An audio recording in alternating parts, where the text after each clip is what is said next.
Comment se comporter en entrevue? Premier point, se présenter à l'endroit où a lieu l'entrevue. Il y a différents aspects là-dedans. Premier point, la tenue vestimentaire.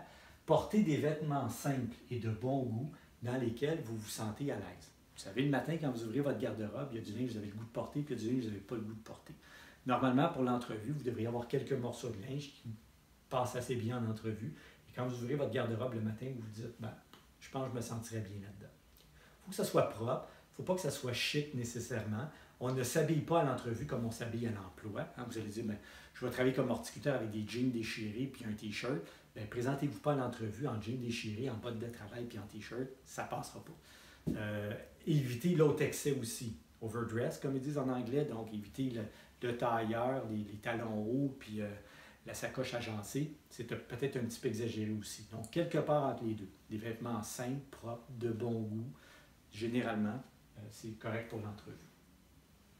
Apportez une copie de votre CV et vos lettres de référence si vous en avez, pas toujours nécessaire, mais si vous pensez que l'employeur n'a peut-être pas de CV avec lui, vous pouvez en apporter une copie avec vous dans une enveloppe. Si l'employeur l'a déjà, vous déposez ça sur vos genoux pendant l'entrevue, puis vous repartez avec à la fin.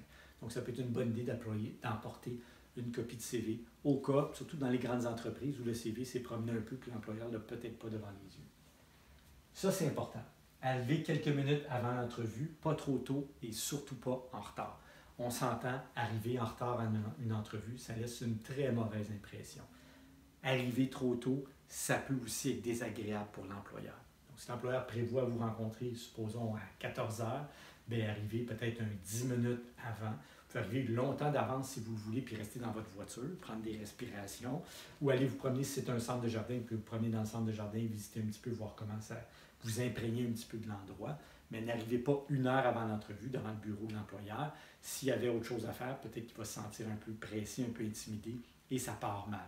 Donc, normalement, on arrive à peu près une dizaine de minutes avant l'entrevue. Comme je disais tantôt, on peut arriver beaucoup plus tôt, mais on ne se présente pas au lieu de l'entrevue. Pas mal plus avant 10-15 minutes, c'est pas mal le maximum. Et présentez-vous aimablement à la personne préposée à l'accueil et suivez ses instructions. Restez calme et ayez confiance en vous. C'est normal d'être un peu nerveux dans une entrevue. Il n'y a pas de problème avec ça. Vous pouvez même le dire au début de l'entrevue. Ce n'est pas la fin du monde. Les employeurs sont habitués.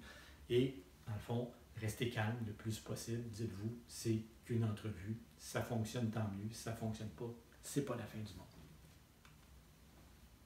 Comment se comporter toujours en entrevue? Le début de l'entrevue.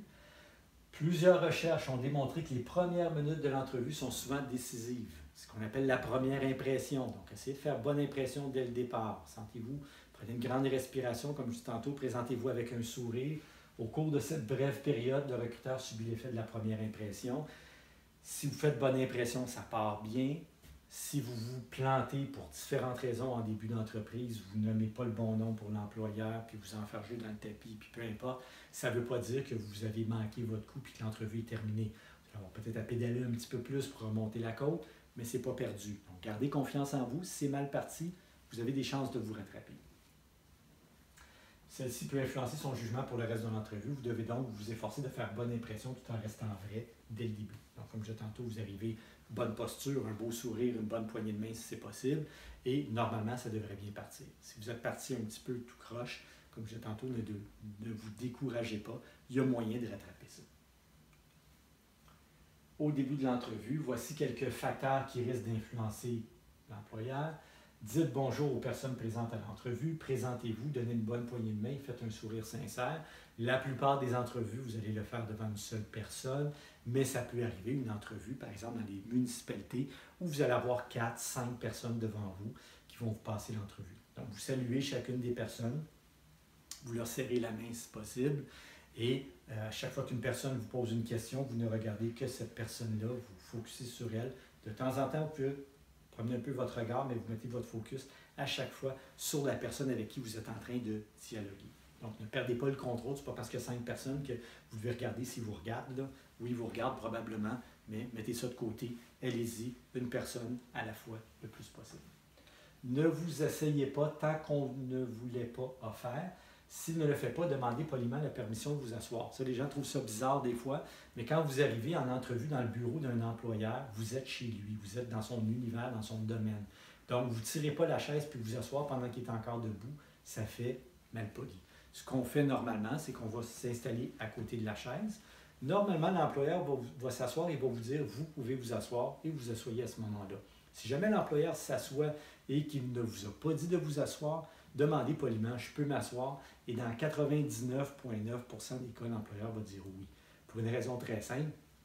Premièrement, ce n'est pas très accueillant de laisser la personne debout quand nous, on est assis dans un bureau. Et l'autre chose, c'est que si vous êtes debout puis lui est assis, vous êtes en position de supériorité. Vous êtes plus haut que lui et au niveau des postures et du non-verbal, vous êtes dans une meilleure posture que lui, ce que l'employeur n'aimera pas normalement. Donc, l'employeur va toujours vous inviter à vous asseoir. La seule chose, c'est de le demander poliment avant de le faire. Et surtout, ne pas vous asseoir avant l'employeur. Asseyez-vous droit. Soyez attentif à ce que le recruteur vous dit. Détendez-vous sans toutefois avoir l'air nonchalant. Encore une fois, il y a un bon dosage. Donc, si vous avez l'air stressé, puis à l'attaque, puis avancer sur le bureau, puis la face collée sur l'employeur, c'est un peu agressant, il va probablement reculer. Vous êtes dans sa bulle. Sinon, si vous êtes complètement écrasé dans votre bureau, pratiquement les pieds sur son bureau, bien évidemment, c'est l'autre extrême, ça a l'air nonchalant. L'idéal, c'est quelque part entre les deux. Donc, posture droite. Vous pouvez mettre vos bras sur la table sans y installer vos coudes. Pas trop à l'avant pour ne pas être en position d'attaque et pas trop en recul non plus pour donner l'impression que vous êtes en train de vous défendre. Donc, une posture normale, droite et franche. Donc, détendez-vous sans avoir l'air nonchalant. C'est ça le bon dosage.